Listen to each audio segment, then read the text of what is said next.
A presciência da incompletude, a sensação de omitir fatos, é a matriz fantasma original da investigação científica. Essa presciência, embora suprimida ou racionalizada durante muito tempo, tem sido a principal força por detrás da luta contra a concepção positivista da ciência. A verdade científica é sempre uma verdade convencional. O primado da teoria na ciência é o reverso estrutural da presciência da incompletude. A teoria é necessária para compensar os sempre ausentes fatos decisivos.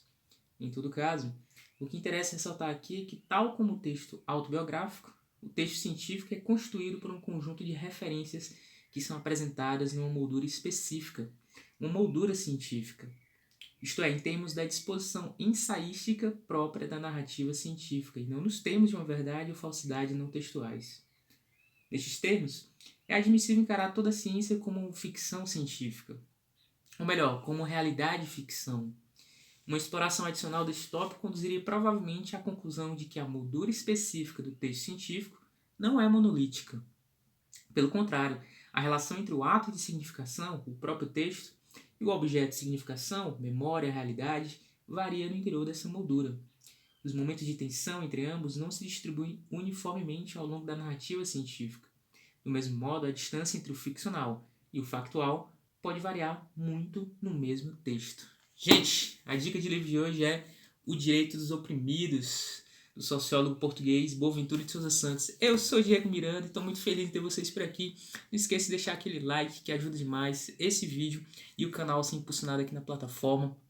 Claro, se inscrevam, ativem as notificações e sininho, escolhendo a primeira opção todas, a lá de cima, a primeira lá, para sempre receber vídeos novos, que são muitos aqui por sinal. Dê uma passeada nas playlists, essa playlist Resenha de Livros sai sempre aos sábados, às 17 horas. Dê uma maratonada também, que ajuda demais. Que não custa nada lembrar, este canal não é monetizado, mas pretende ser. Tem vídeo de filmes, de livros, tem um quadro de conversa que é bem bacana, dê uma passeada aí nos universos, que tem muita coisa da hora. Hoje a gente vai conversar um pouco sobre O Direito dos Oprimidos, esse livro muito massa aqui do Boaventura de Souza Santos. Eu adoraria, antes de falar sobre o livro, conversar um pouco sobre a história e alguns dados sobre esse importante teórico português da atualidade, mas já foi resenhado aqui, já teve um livro que foi comentado, então vou deixar nos cards para vocês conferirem depois de assistir esse vídeo. Já abram uma aba lateral aí no computador, ou deixe salvo no celular para assistir depois.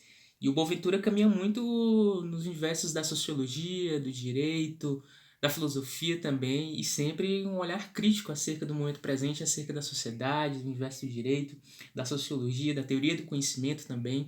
É um autor assim muito importante na atualidade, um teórico de mão cheia, vamos dizer assim, uma das grandes referências para mim. O livro que eu tenho em mãos aqui, O Direito dos Oprimidos, é um livro muito importante para a sociologia do direito, para a teoria crítica em geral, estudos da sociedade, porque ele é resultado da tese de doutorado do Boaventura de Souza Santos, lá pelos idos de 1973, mais ou menos, na Universidade de Yale. Originalmente o título não era esse, era as estruturas sociais do desenvolvimento e o direito, mais ou menos nesse sentido, e tinha um subtítulo ligado ao direito de Passárgada. E é claro que esse era um nome fictício de uma pesquisa que o Boaventura fez nos anos 70 na favela de Jacarezinho. E aí era um período de um regime político no Brasil aqui um tanto quanto problemático, então era difícil revelar as fontes, o local onde estava sendo realizadas as pesquisas, as entrevistas e tal, aquela coisa toda, os relatos, principalmente porque a proposta do Boaventura de Souza Santos neste livro, na sua pesquisa de doutoramento, era um tanto quanto contestatória da ordem. Qual é a principal tese aqui desse O Direito dos Oprimidos, que já é um clássico contemporâneo aqui da sociologia do direito? É a ideia de que existe um direito informal e construído a partir das relações comunitárias, seja de associações ou de organizações não formalizadas, que são capazes de resolver conflitos num determinado local. E aí o Boaventura foi lá na favela do Jacarezinho, observou nos inícios ali da associação de moradores como é que os conflitos eram resolvidos. Os conflitos de natureza civil, alguns de natureza administrativa também, de diversas ordens, sem precisar de advogado, sem precisar de juiz, muito menos da atuação policial. E aí o Boaventura observou a legitimidade, a razão de ser e a importância daqueles mecanismos de resolução de conflitos, ou seja, daquele direito que estava para além de um texto positivado, de um direito formal, de constituições e tal, mas que de uma vez ou outra fazia referência a esse direito positivado. Então esse direito de passárgada, ele às vezes rivalizava com o direito do asfalto, como é colocado aqui, né? O direito da cidade, mas ele fazia referência também a esse direito. No alto desses 5 minutos de vídeo eu lembro, claro, de vocês deixarem aquele like que ajuda demais, gente. Vocês não têm noção do quanto o like ajuda. Comentem aí se vocês já leram Boaventura de Souza Santos, algum livro dele, já ouviram falar, ou tem teóricos da sociologia do direito que vocês conhecem, eu gostaria de conhecer. Essa é uma dica muito massa, o direito dos oprimidos. O livro tem 2 capítulos, que na verdade são 3, né? Porque tem uma introdução, tem um capítulo 1, a partir do capítulo 2, o Boaventura faz uma coisa muito massa aqui que eu gostei nessa publicação, nesse livro que é de 2014. E aí, claro, ele já revela que passárgada é essa, que ele está se referindo, que direito de passagem de localidade é essa, onde as coisas se realizam para além do direito do asfalto, porque o contexto é outro, não é mais dos anos 70.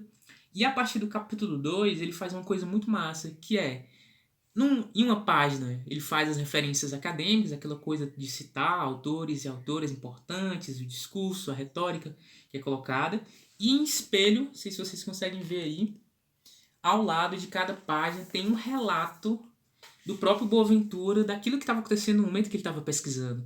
Então, ele escrevia o capítulo do texto, escrevia os argumentos que estavam sendo colocados na tese, na então tese, e ao lado ele coletou uma espécie de diário, né, de pesquisa, o que ele observava e as reflexões que eram coletadas. Porque um grande questionamento do Boaventura na época era o seguinte: ele foi conversando com as pessoas nos bares e em diversas ocasiões, para além das reuniões da Associação de Moradores, lá da favela do Jacarezinho, e essas informações elas não encontravam um lugar no texto acadêmico, no texto científico. Até que o texto que eu li aqui para vocês fala um pouco dessa relação entre o texto científico, essa moldura científica de um texto, e de relatos de cunho pessoal, de cunho autobiográfico. E ele pensou, quer saber? Vou unir o texto científico com o texto não científico e realizar reflexões acerca disso. E eu acho isso muito bacana. No final tem umas fotos aqui da época e fotos também atuais, quando o Boaventura retornou à favela do Jacarezinho. E isso é muito bacana para ter o registro das pessoas que participaram dessas pesquisas, dessas conversas, dessas fontes foram colocadas, e isso é muito massa, esse retorno, né? E a preocupação do pesquisador com esse tipo de investigação, de pesquisa participante. Gente, eu acho que é bem isso, um vídeo até longo para uma resenha de livros. Se você ficou até o final, deixa aí a palavra Jacarezinho.